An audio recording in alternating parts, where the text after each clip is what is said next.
Sir, நன்றி. கோவை மாநகராட்சியின் 95வது ward மாமன்ற உறுப்பினரும் நமது அன்பு சகோதரருமான திரு எஸ். அப்துல் காதர் அவங்களை பற்றி சொல்லணும்னா, ஒரு சிறந்த மக்கள் நல சேவகர். மாமன்ற உறுப்பினராக பதவியேற்ற பிறகு இன்னும் உத்வேகமாக மக்களுக்கான பல்வேறு கற்பனைகளை செய்து வருகிறார். இவர் மெயினா இது 3வது டைமா கவுன்சிலர் தன்னோட சேவையை தொடர்ந்து பண்ணிட்டு வர்றாரு. இந்த 3 டைம் கவுன்சிலர் அப்படின்றது ஒரு சாதாரண விஷயம் கிடையாது. மக்கள் அவர் மேல வச்சிருக்கிற ஒரு நம்பிக்கையின் வெளிப்பாடு. அந்த அளவு மக்கள் நம்பிக்கை இருக்கிறதா மட்டும்தான் 3வது டைமா கவுன்சிலரா வர முடியும். எந்த கட்சி பாகுபாடு இல்லாம மக்களுக்காக பல்வேறு நற்பணிகளை தொடர்ந்து செய்து வருவதால மட்டும்தான் இந்த சாதனை சாத்தியமாயிருக்கு. இவர் மக்களுக்கு எந்த விதமான உதவி கேட்டாலுமே அவரால் முடிஞ்சா அதை உடனே பண்ணி கொடுக்குறாரு. இல்ல அரசாங்கம் சார்ந்திருந்தா அவங்களுக்காக கூடவே இருந்து அவங்களுக்கான வேலையை முடிச்சு கொடுக்குறாங்க. இப்படி எல்லா விதமான சேவைகளையும் பண்ணிட்டு வராங்க. அந்த சகோதரர் அவர்களின் சிறப்பான மக்கள் நல சேவைகளையும் தன்னலம் இல்லாத அவரின் செயல்பாடுகளையும் பாராட்டி நமது அமைப்பின் சார்பாக APK VIP குளோபல் 2026 சிறந்த கவுன்சிலர் விருது வழங்குறதுல நம்ம நிறுவனம் பெரும் மகிழ்ச்சி அடைகிறது.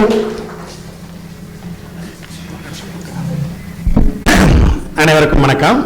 உங்களுக்கு இன்னைக்கு பாத்தீங்கன்னா முதல் விருதாளராக பாத்தீங்கன்னா உங்களுக்கு நம்ம கோவை உக்கடத்தை சேர்ந்த நம்மளோட அன்பு சகோதரர் எஸ். அப்துல் காதர், கோவையோட உக்கடத்தை சேர்ந்த கவுன்சிலர். அவங்க கிட்டத்தட்ட பாத்தீங்க அப்படின்னா அவங்க ஃபர்ஸ்ட் பாத்தீங்கன்னா ஒரு சிறந்த ஒரு தொழில் முனைவோர். பல தொழில்களை பாத்தீங்கன்னா பல வருஷமா பத்திரம் செஞ்சுக்கிட்டு இருக்காங்க. உங்களுக்கு ஃபர்ஸ்ட் பாத்தீங்கன்னா மீன் தொழில மிகப்பெரிய ஒரு ஜாம்பவான். கோயம்புத்தூர்ல இருக்க மீனவ சங்கத்துக்கு அவர் தான் தலைவர். உங்களுக்கு பாத்தீங்கன்னா உங்களுக்கு தமிழ்நாடு ஃபுல்லா பாத்தீங்கன்னா மீன் ஏற்றுமதியில மிகப்பெரிய ஒரு ஜாம்பவான பாத்தீங்கன்னா திகழ்ந்துட்டு இருக்காங்க. உங்களுக்கு அது போக ரியல் எஸ்டேட் துறையில பாத்தீங்கன்னா மிகப்பெரிய அளவுல பாத்தீங்கன்னா உங்களுக்கு தொழில் பண்ணி சக்சஸ்ஃபுல் தொழிலதிபரா பாத்தீங்கன்னா இன்னைக்கு பாத்தீங்கன்னா வளம் வந்துட்டு இருக்காங்க. உங்களுக்கு தொழில் பண்ணா மட்டும் போதாதவங்களுக்கு அந்த தொழிலை வச்சு பாத்தீங்கன்னா சமுதாயத்துக்கு என்ன பண்றோம் அப்படிங்கறது முக்கியமான விஷயம். இங்க நிறைய தொழிலதிபர்கள் இருக்காங்க. கோயம்புத்தூர்னாலும் சரி, தமிழ்நாடு சரி, இந்தியானாலும் சரி, உலகம் ஃபுல்லாலும் சரி, தான் மட்டுமே சம்பாதிச்சு தான் மட்டுமே பாத்தீங்கன்னா வளர்ந்து தான் குடும்பம் மட்டுமே பாத்தீங்கன்னா டெவலப் ஆகி உங்களுக்கு அதை மட்டுமே பாத்தீங்கன்னா காப்பாத்திட்டு ஏன் வந்தோம், எதுக்கு வந்தோம், என்ன செஞ்சுட்டு இருக்கோம்னே தெரியாம நிறைய தொழிலதிபர்கள் பாத்தீங்க அப்படின்னா இறந்து மடிஞ்சு போயிடுறாங்க. அவங்க வந்த தடமும் தெரியாது, போன தடமும் தெரியாது உங்களுக்கு. அந்த மாதிரி இருக்கிற ஒரு சூழ்நிலையில பாத்தீங்க அப்படின்னா உங்களுக்கு நம்ம அப்துல் காதர்ஜி தொழில வர வருமானத்தை எடுத்தவங்களுக்கு அந்த ஏரியா மக்கள்ல பாத்தீங்க அப்படின்னா அவங்க சமுதாயத்தை சார்ந்த மக்களுக்கு மட்டும் பாத்தீங்கன்னா உதவணும் அப்படிங்கிற எண்ணம் இல்லாம அவங்களுக்கு அவரு ஃபர்ஸ்ட் தேர்ந்தெடுத்தது பாத்தீங்கன்னா பொது வாழ்க்கை. அந்த பொது வாழ்க்கை மூலமா எல்லா தரப்பு மக்கள்கிட்ட பாத்தீங்க அப்படின்னா தன்னோட உழைப்புல இருந்து வர்ற வருமானத்தை எடுத்து உங்களுக்கு எல்லா மக்களுக்கும் உதவணும் அப்படிங்கிற ஒரு நல்ல எண்ணத்தை அந்த பொது வாழ்க்கையில பாத்தீங்கன்னா அவரு அமைச்சுக்கிட்டாரு. அமைச்ச பிறகு என்ன பண்றா அப்படின்னா சமூக நல்லிணக்கம் நிறைய பேர் வாயாலே சொல்லிட்டு இருக்கோம். உங்களுக்கு பாத்தீங்கன்னா சொல்லிட்டு செயல்பாட்டுல பாத்தீங்கன்னா அந்த சமூக நல்லிணக்கம் இருக்காது உங்களுக்கு. அப்ப அவர் என்ன பண்றாருன்னா அந்த சமூக நல்லிணக்கத்திற்காக இந்து, முஸ்லிம், கிறிஸ்டின் யாரா இருந்தாலும் சரி, எந்த நேரமா இருந்தாலும் சரி, உங்களுக்கு அவரை நாடி ஏதாவது உதவியோ இல்ல ஏதாவது ஒரு பிரதிபலனை எதிர்பார்த்து வர்றாங்க அப்படின்னா பாகுபாடு பார்க்காம இன்னைக்கு வரைக்கும் தன்னால முடிஞ்ச எல்லா விதமான உதவிகளும் பாத்தீங்கன்னா சரிசமமா செஞ்சுட்டு இருக்கிற ஒரு அருமையான பாத்தீங்கன்னா மனிதர். உங்களுக்கு ரெண்டாவது முக்கியமான விஷயம் பாத்தீங்க அப்படின்னா ஆன்மீகம். தொழில் பண்ணிட்டா மட்டும் போதாது, உதவி பண்ணிட்டா மட்டும் போதாது. உங்களுக்கு ஆன்மீகம் இல்லாம பாத்தீங்க அப்படின்னா ஒரு மனுஷன் பாத்தீங்கன்னா ஒரு மூணு மனுஷனா ஆயிட முடியாது. உங்களுக்கு அப்ப அவர் என்ன பண்றாரு அப்படின்னா உங்களுக்கு கோயில் கட்ட நிதி கட்டு வந்தாலும் சரி, சர்ச்சு கட்ட நிதி கட்டு வந்தாலும் சரி, ஒரு பள்ளிவாசல் கட்ட நிதி கட்டு வந்தாலும் சரி, உங்களுக்கு யாரு வந்தாலும் சரி உங்களுக்கு ஒரு நல்ல நோக்கத்துக்கு என்ன நாடி வந்துட்டாங்க. உங்களுக்கு கண்டிப்பா நான் என்னால முடிஞ்ச உதவிகளை பண்ணி கொடுப்பேன் அப்படின்னு சொல்லிட்டு உங்களுக்கு நிறைய பள்ளிவாசல்கள் மதரசாக்கள் கட்டி கொடுக்கறதுக்கு உதவி பண்ணிட்டு இருக்காரு. இப்பயும் ஒரு 2 மதரசாக்கள் பள்ளிவாசல் கட்டி முடிச்சு பாத்தீங்கன்னா திறப்பு விழா வைக்க போறாரு. உங்களுக்கு அதுபோல நிறைய கோயில்களுக்கு உதவி பண்ணியிருக்காரு, நிறைய சர்ச்சு கட்டுறதுக்கு உதவி பண்ணியிருக்காரு அவங்களை கண்டு. இதை ஏன் நம்ம வந்து திரும்ப திரும்ப சொல்றோம்னா, பொது வாழ்க்கையில இருக்கிறவங்க எப்பயுமே பொதுப்படையா நடக்கிறதுக்கு அவர் ஒரு மிகப்பெரிய ஒரு எக்ஸாம்பிளா வந்து பாத்தீங்கன்னா இன்னைக்கு வரையும் வந்து பாத்தீங்கன்னா நடந்துகிட்டு இருக்காரு அவங்களை கண்டு. இந்த கொரோனா காலங்களையும் வந்து பாத்தீங்கன்னா அரசாங்கம் வீட்டை விட்டு வெளியே வரக்கூடாது, தெருவுல சுத்தக்கூடாது, வெளியே போனீங்கன்னா நோய் வந்து செத்து போயிடும் அப்படின்னு சொல்லி தடை போட்ட காலத்திலேயே அவங்களுக்கு வந்து தன்னலம் இல்லாம அந்த ஏரியா ஃபுல்லாவே வந்து பாத்தீங்கன்னா கஷ்டப்படுற மக்களுக்கு தேடி தேடி சாப்பாடை வந்து பாத்தீங்கன்னா சமைச்சு கிட்டத்தட்ட 5000 சாப்பாடு 10,000 சாப்பாடு வந்து பாத்தீங்கன்னா டெய்லி வந்து பாத்தீங்கன்னா வந்து டைரக்டா கொண்டு போய் டிஸ்ட்ரிபியூட் பண்ணிட்டே இருந்திருக்காரு அவங்களுக்கு வந்து. அது போக அந்த டைத்துல வந்து பாத்தீங்கன்னா பண்டிகை வரும்போது ஒரே நாள்ல 15,000 20,000 பேருக்கு வந்து பாத்தீங்கன்னா ஊருக்கே சமைச்சு போடக்கூடிய வந்து பாத்தீங்கன்னா ஒரு அருமையான வந்து பாத்தீங்கன்னா வந்து ஒரு மனிதநேய பணியை வந்து பண்ணிருக்காங்க. இது என்னன்னா அவங்க கட்சியில இருக்காங்க, அமைப்புல இருக்காங்க, அது ரெண்டாவது. கட்சியில யார் வேணாலும் இருக்கலாம், அமைப்புல யார் வேணாலும் இருக்கலாம். ஆனா செய்யணுங்கிற மனசு இருந்தா மட்டும்தான் நீங்க பாகுபாடு இல்லாம அந்த விஷயத்தை நீங்க பண்ணவே முடியும். அதுக்கே நீங்க எல்லாருமே ஒரு பலத்தை பாராட்டணும் கொடுக்கலாம் அவங்களை கண்டு பாத்தீங்கன்னா. அது போக கல்வி, இன்னைக்கு நிறைய பிள்ளைகள் வந்து பாத்தீங்கன்னா கல்வியில வந்து பாத்தீங்கன்னா நல்ல திறமையா இருக்காங்க அவங்களுக்கு வந்து பாத்தீங்கன்னா. ஆனா பொருளாதாரம் இல்லாதனால அவங்களை அடுத்தடுத்த கட்டத்துக்கு வந்து போக முடியல அவங்களுக்கு வந்து. அந்த மாதிரி சூழ்நிலையில அவர் சொன்ன வார்த்தை அதுதான், நாங்க அதிகமா படிக்கல, ஆனா படிக்கக்கூடிய மக்களை வந்து பாத்தீங்க அப்படின்னா நான் உதவி செஞ்சு அவங்கள கல்வியில வந்து பாத்தீங்கன்னா மேல கொண்டு வந்தேன் அப்படின்னா பொருளாதார ரீதியா அந்த குடும்பமே பயனடையும். அந்த குடும்பம் டெவலப் ஆயிடுச்சுன்னா அந்த சமுதாயம் டெவலப் ஆகும், அந்த சமுதாயம் டெவலப் ஆயிடுச்சு அப்படின்னா அந்த ஊரு டெவலப் ஆகும், அந்த ஊரு டெவலப் ஆயிடுச்சு அப்படின்னா அந்த மாநிலம் டெவலப் ஆகும், நாடு டெவலப் ஆகும். அந்த கல்வி படிப்பு வந்து பாத்தீங்கன்னா மிகப்பெரிய வந்து பாத்தீங்க அப்படின்னா அவங்களை கண்டு நலத்திட்டங்களை இன்னைக்கு வரைக்கும் வந்து பாத்தீங்கன்னா பண்ணிக்கிட்டு இருக்காரு அவங்களை கண்டு. அதுக்கு வந்து ஒரு பலத்தை பாராட்ட அவங்களுக்கு கொடுக்கலாம் அவங்களை கண்டு. இந்த மாதிரி அவரை பத்தி சொல்லணும் அப்படின்னா அவங்களுக்கு வருஷம் ஃபுல்லா நம்ம வந்து பாத்தீங்கன்னா சொல்லிக்கிட்டே இருக்கலாம் அவங்களை கண்டு. பாத்தீங்கன்னா அவ்வளவு விஷயங்களை வந்து பாத்தீங்கன்னா கடந்த 30-40 வருஷமா வந்து பாத்தீங்கன்னா தொடர்ந்து அவர் பண்ணிக்கிட்டு இருக்காரு அவங்களை கண்டு. உக்கடத்துல வந்து பாத்தீங்கன்னா வந்து அவரை பத்தி கேட்டாலே வந்து மக்கள் அந்த அளவுக்கு வந்து சொல்ற அளவுக்கு தான் அவர் பேரை வந்து உருவாக்கி வச்சிருக்காரு. இந்த நல்ல தருணத்துல வந்து பாத்தீங்க அப்படின்னா அவர்கிட்டையும் நாங்க வந்து பாத்தீங்கன்னா இந்த அப்ளிகேஷன் வச்சிருக்கோம்.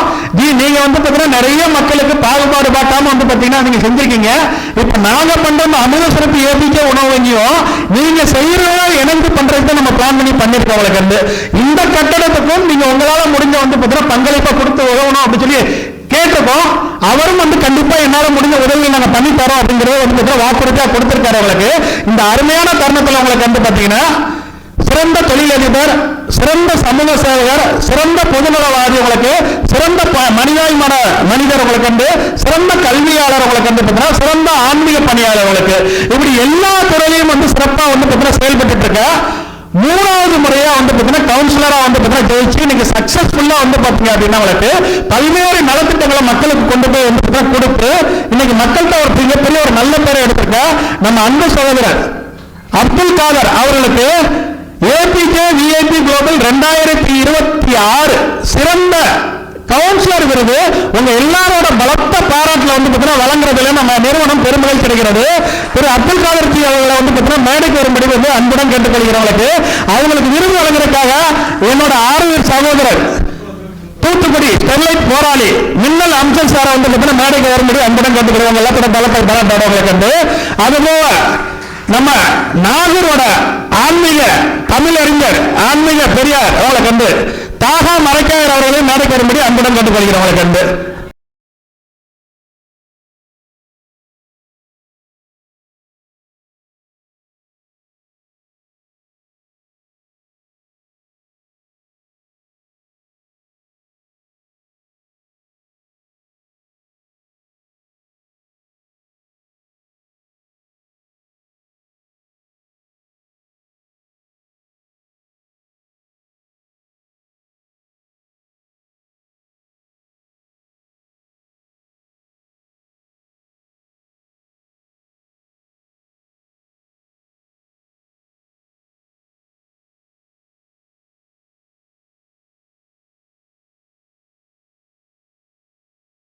விழாவினை நடத்தி கொண்டிருக்கின்ற ஏபிஜே குழுமத்துடைய நிறுவனர்களுக்கும் அதனுடைய பொறுப்பாளர் சகோதரர்களுக்கும் மற்றும் வந்திருக்கின்ற அனைத்து சகோதரர்களுக்கும் மனமார்ந்த நன்றிகளையும் என்னுடைய சலாத்தை சொல்லிக்கிறேன். அஸ்ஸலாமு அலைக்கும். அண்ணன் பேசுகிறப்போ ரொம்ப அதிகமாக சொல்லிட்டாரு. தொழிலதிபருங்கிறாரு, இவங்களாம் சொல்லிட்டாரு. யார் சொன்னாங்க தெரியல, சொல்லியிருக்காரு. அப்படியெல்லாம் கிடையாது. இதெல்லாம் முடிஞ்ச வரைக்கும் நம்ம வந்து பண்ணிகிட்ருக்குறோம்.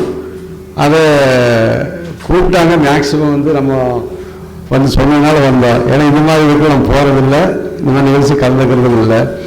கூப்பிட்டு சொன்னப்போ வந்தோம். ஆனால் வந்து ரொம்பவே பயங்கரமாக தூக்கிட்டு அதுக்குள்ள ஆள் நம்ம கிடையாது.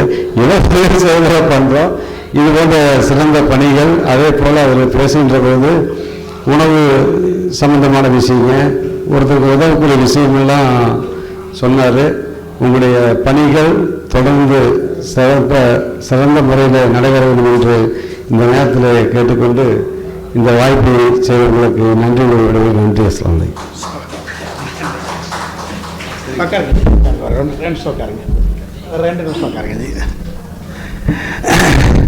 அதாவது நிறைகுடம் வந்து தழும்பாது அப்படிம்பாங்க. அவங்களுக்கு வந்து அதிகமாக செய்கிறவங்க அதிகமாக பேச மாட்டாங்க, அவங்களுக்கு அதிகமாக பேசுகிறவங்க வந்து பார்த்தீங்கன்னா அதிகமாக செய்ய மாட்டாங்க அப்படிங்கிறதுக்கு அவர் ஒரு எக்ஸாம்பிள் உங்களுக்கு வந்து என்ன அப்படின்னா, அவங்களுக்கு வந்து இன்னைக்கு செய்யக்கூடிய மக்கள் ரொம்ப ரொம்ப கம்மியாக தான் இருக்காங்க. அவங்களுக்கு வந்து அந்த செய்யக்கூடிய மக்கள் வந்து பார்த்தீங்கன்னா முதல் வந்து விளம்பரப்படுத்திக்கிறது கிடையாது. அவங்களுக்கு வந்து அந்த விளம்பரப்படுத்தாத ஒரு விஷயத்தை வந்து பாத்தீங்க அப்படின்னா உங்களுக்கு நம்ம மக்கள்கிட்ட கொண்டு போய் சேர்த்தா மட்டும்தான் நம்ம அப்துல் காதர் மாதிரி உங்களுக்கு வந்து நம்ம அலிமா பாசமாடா வந்து பாத்தீங்கன்னா உங்களுக்கு வந்து வாழ்க்கையே வந்து பாத்தீங்கன்னா பொது வாழ்க்கைக்காக தியாகம் பண்ணிட்டு உங்களுக்கு வந்து மக்களுக்காக 24 நாள் ஓடிக்கிட்டு இருக்கவங்க வந்து பாத்தீங்கன்னா மக்கள் மூலம் தெரிஞ்சுக்கணும். உங்களுக்கு வந்து அது தெரிஞ்சுக்கிட்டாதான் அவங்களுக்கு அவங்கள மாதிரி நம்ம வரணும். உங்களுக்கு அவங்கள மாதிரி வந்து பாத்தீங்கன்னா நம்ம டெவலப் ஆகணும். உங்களுக்கு வந்து அவங்களோட சிறப்பா வந்து பாத்தீங்கன்னா சேவைகளை பண்ணணும் அப்படின்னு சொல்லிட்டு மக்களுக்கு வந்து பாத்தீங்கன்னா அந்த விஷயத்தை கொண்டு போய் சேர்க்கிறதா நம்மளோட நோக்கம் மொழிகளை கண்டு மற்றபடி வந்து பாத்தீங்கன்னா யாரையும் வந்து முகஸ்துதியோட பேசுறது நம்ம எப்பவுமே ஒரு நோக்கமா எடுத்து பண்றது இல்லை. உங்களுக்கு வந்து இந்த நல்ல தருணத்துல வந்து பாத்தீங்கன்னா பயங்கர பிஸி ஷெட்யூல்ல இருந்தா கூட,